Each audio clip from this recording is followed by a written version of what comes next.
UMA present Life Story, the story of your life.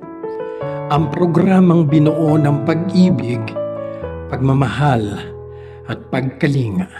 Saturday 1 p.m. hosted by Miss Jinky kasama ang ibang UMA host.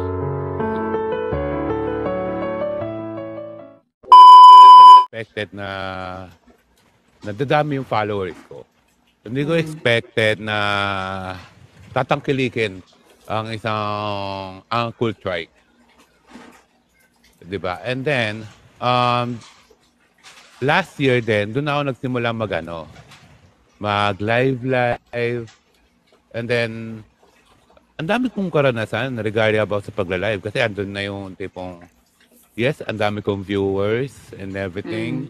Pero, halos kalahati ng viewers ko is more on bashing.